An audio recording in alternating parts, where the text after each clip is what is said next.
Good afternoon, everyone. Welcome to our virtual class. By the way, I'm Chamalia Enero, and I'm your MAPI teacher this afternoon. Our topic this afternoon is all about release festivals and theatrical forms. But before that, this is our objectives.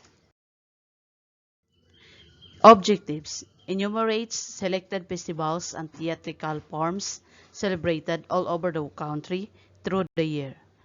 Research on the history of the festivals and theatrical composition. Describes how the townspeople participate and contribute to the event. Pahiyas Festival. Pahiyas was derived from the word payas, which means decorations or to decorate. It is originally known as the Fest of San Isidro or San Isidro Pahiyas Festival. It is celebrated only for a day every May 15 of each year. It showcases houses decorated with colorful keeping, is a left-shaped whopper made of rice and comes in different colors with farm produce such as rice, plants, and vegetables. It is a thanksgiving for a bountiful harvest and in honor of the patron saint of farmers, laborers, and peasants, San Isidro, Labrador. So this is the example of their festivals. Next is Obando Fertility Rites.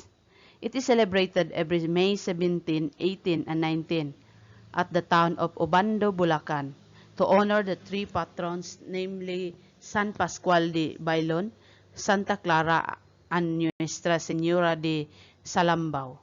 The participants are childless couples from all over the region, dance to the tune of Santa Clara Pinong Pino, in order to increase their chance of childbirth.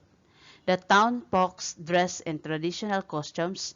The ladies wear Filipiniana with distinct designs and colorful kimono saya, showing off the femininity and modesty of the ladies wearing them. Colorful and vivid-looking banderitas or flaglets are seen hanging across the streets to welcome the dancers and visitors, complementing the colorful costumes the dancers are wearing. So this is the example of the festivals of Obando fertility rites. Moriones Pistibal. It is Lenten rites held annually on Holy Week on the island of Marinduque, Philippines. Starts on Holy Monday and ends on Easter Sunday. Morion means mask or visor that covers the wearer's face, brightly painted to look like surely Roman soldiers, detailing the eyes and facial expressions. Moriones are men and women in costumes and masks, replicating the garb of biblical Roman soldiers as interpreted by local folks.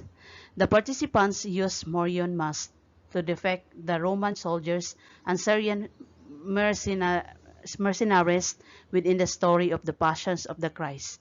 The mask was named after the 16th and 17th century Morion helmet, depicts the story of Saint Longinus, a Roman centurion that miraculously gained his eyesight when his eyes was hit by Jesus' blood when stabbed Jesus besides his torso. So this is the examples of Moriones Pistibal.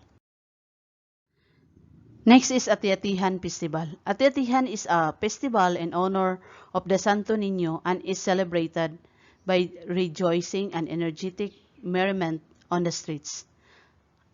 Atay is the native of Panay. The name Atay means make-believe. It is held on the third week of January every year in Calibo, Aklan, province of Panay, to honor the Santo Niño.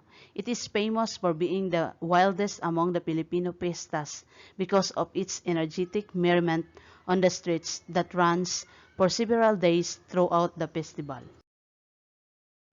The highlights of the festival is the native dance competition that runs for several days throughout the festival. The competitors cover their body with soot and paint their faces to portray the ate. They wore different colored costumes mostly made out of the following materials. Walis tambo, a soap broom used by most Filipinos. Hair or tiger grasses, which is made from native reeds and other indigenous materials to make the headdresses and garlands drop across the chest. The look is completed with paper flowers, woven rattan, and even pieces as accessories. They sometimes wear long necklaces made out of wooden beads, painted brightly with various colors, and are often seen with painted wooden spears and shields as well. This is the example of Atitihan Pistibal. This is Sinulog Pistibal. The city of Cebu is known for its lechon, dried mangoes, and the Sinulog Pistibal. It holds every third Sunday of January. Sinulog comes from the Cebuano word sulog, which means water current movement, which depicts the forward-backward step of Sinulog dance. It commemorates the Filipino people's acceptance of Christianity and the rejections of their former animist beliefs, worship of nature. The participants are decked in brightly colored costumes, usually similar to the Santo Niños they displayed. Participants create their own variety of Santo Niño wear. Some are even dressed as angels and other martyrs made out of the most ornate materials and items, topped with different kinds of accessories. On the last day of the Sinulog Festival, a water parade called the Plovial Procession is held. A pump boat is decorated with flowers and candles to honor the Santo Niño riding on it. People lavish the boat with many ornaments and designs, bringing to life the joy of embracing the ritual of the festival. So this is the examples of Sinulog Festival. Next is Nagyang Pistibal. Nagyang is a Hiligaynon word that means merry-making, just like the Sinulog and Atitihan Pistibals. Nagyang Pistibal is one of the religious festivities in the Philippines that celebrates the fest of Santo Niño and the pact between the datus and locals. Every fourth Sunday of January, the festival transforms the Iloilo city into a massive street party with overflowing drinks and food. The most exciting part is that the city hosts a highly competitive Nagyang Pistibal dance contest and grand float parade. The Nagyang Pistibal history started in 1967 when an Augustinian priest from Cebu gave a replica image of the Santo Niño as a birthday gift to a fellow Augustinian priest in Iloilo. Since then, a Novena Mass was held every Friday at the San Jose Parish Church. In 1969, a competition was organized similar to the popular Atitihan Pistibal of Calibo Town in Aklan Province. That time, the Nagyang was known as Iloilo Atitihan Pistibal.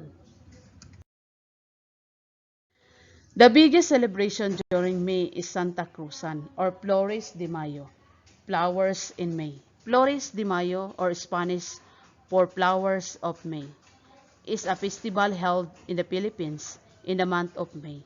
It is one of the May devotions to the Blessed Virgin Mary and lasts for the entire month. The Santa Cruzan, from the Spanish Santa Cruz, Holy Cross, is the ritual pageant held on the last day of the Flores de Mayo. It honors the finding of the true cross by Helena of Constantinople, known as Reina Elena, and Constantine the Great. Usually, it is also celebrated with flower offerings for the Blessed Virgin Mary in Catholic churches. One of the most colorful aspects of the festival is the portrayal of the characters, in which there are a lot and showing of the costumes. Each character depicts a personality and role and is usually recognized by an icon or symbol they carry during the parade or procession. So this is the example of Santa Cruzan. So any clarification, suggestions about our topic this afternoon? So if none, thank you so much for listening.